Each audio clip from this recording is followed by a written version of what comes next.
Sintofahamu imetanda katika kijiji cha Maina mjini Nyahururu baada ya mwili wa mwanamume wa makamo anayejulikana kwa jina la utani Wetu kupatikana ukiwa umezikwa kwa siri katika makaburi ya Siberia chini ya mazingira tata. Wakazi wenye hasira walifukua mwili huo wakitaka ukweli ujulikane, huku maafisa wa DCI wakianzisha uchunguzi wa kina kubaini chanzo cha kifo hicho.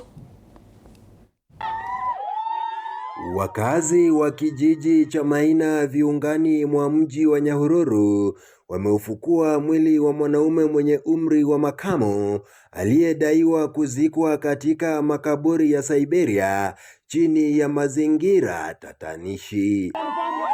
Marehemu aliyetambulika kwa jina David Mwangi anaripotiwa kuonekana mara ya mwisho wiki moja iliyopita akiwa na marafiki zake katika eneo moja la burudani.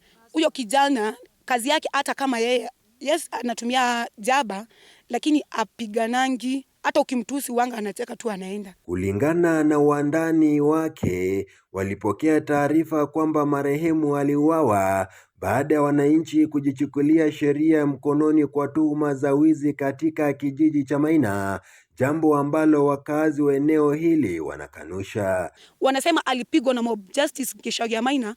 OCS wa huku kwetu Nyahururu angekuwa amefikiwa na hiyo ripoti. Hakuna ripoti yenye amefikiwa nayo hata moja.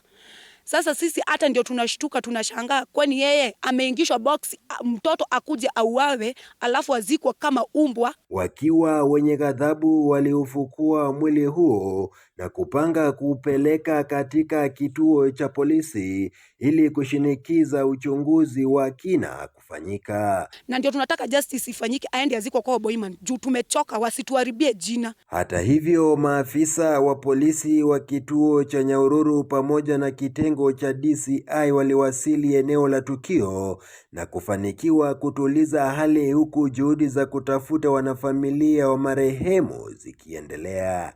Nikiripotia TV47 nikiwa kaunti ya Laikipia, jina langu Laban Muhinda. Naam, shukran sana Laban kwa taarifa hiyo.